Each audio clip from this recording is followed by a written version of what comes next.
नाशिकमध्ये प्रजासत्ताक दिनासारख्या अत्यंत महत्त्वाच्या आणि सन्मानाच्या दिवशी पोलीस परेड ग्राउंडवर सुरू असलेल्या मुख्य शासकीय कार्यक्रमात अचानक गोंधळ उडाल्याचं पाहायला मिळालं.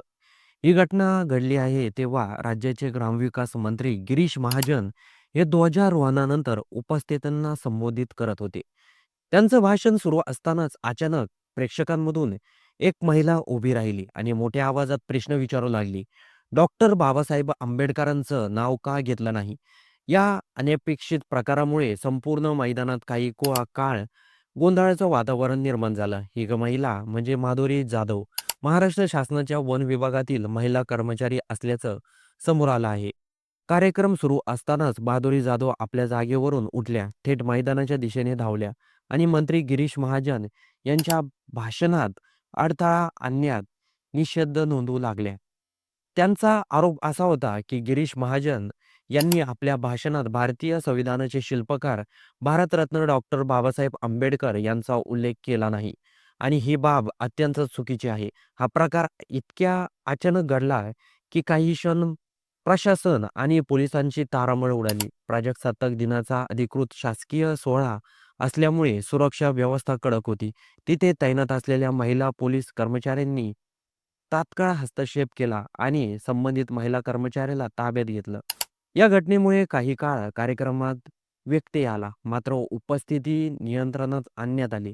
या घटनेनंतर अनेक प्रश्न उपस्थित होत आहेत. एकीकडे डॉक्टर बाबासाहेब आंबेडकर यांचा आदर आणि सन्मान हा प्रत्येक भारतीयासाठी अत्यंत महत्त्वाचा विषय आहे. प्रजासत्ताक दिन हा थेट संविधानाशी जोडलेला दिवस असल्यामुळे बाबासाहेबांच्या नावाचा उल्लेख अपेक्षित असल्याचं मत अनेक जण मांडत आहेत.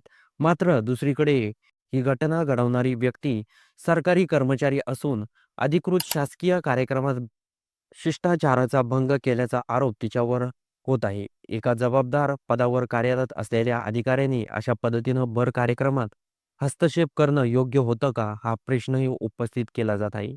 या प्रकरणाचे पडसाद आता प्रशासकीय वर्तुळातही उमटण्याची शक्यता आहे. माधुरी जाधव या वन विभागाच्या कर्मचारी असल्यामुळे त्यांच्यावर शिस्तभंगाची कारवाई होणार का याकडे सर्वांचं लक्ष लागून आहे.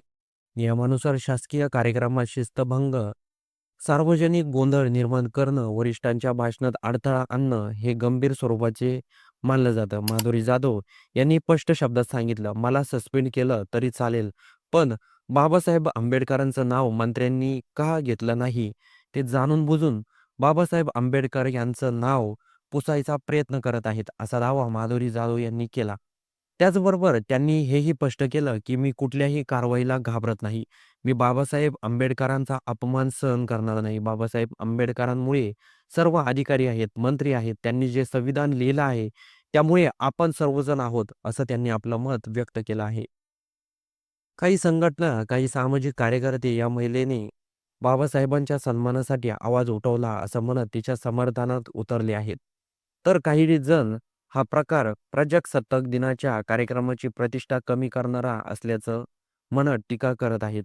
एकूणच प्रजासत्ताक दिनाच्या राष्ट्रीय सणाच्या दिवशी संविधानाचे शिल्पकार डॉक्टर बाबासाहेब आंबेडकर यांच्या नावावरून घडलेला हा प्रकार आदर, अभिव्यक्ती, शिस्त आणि जबाबदारी या सगळ्यांमधील सीमारेषा पुन्हा एकदा चर्चेत आणणारा ठरत आहे.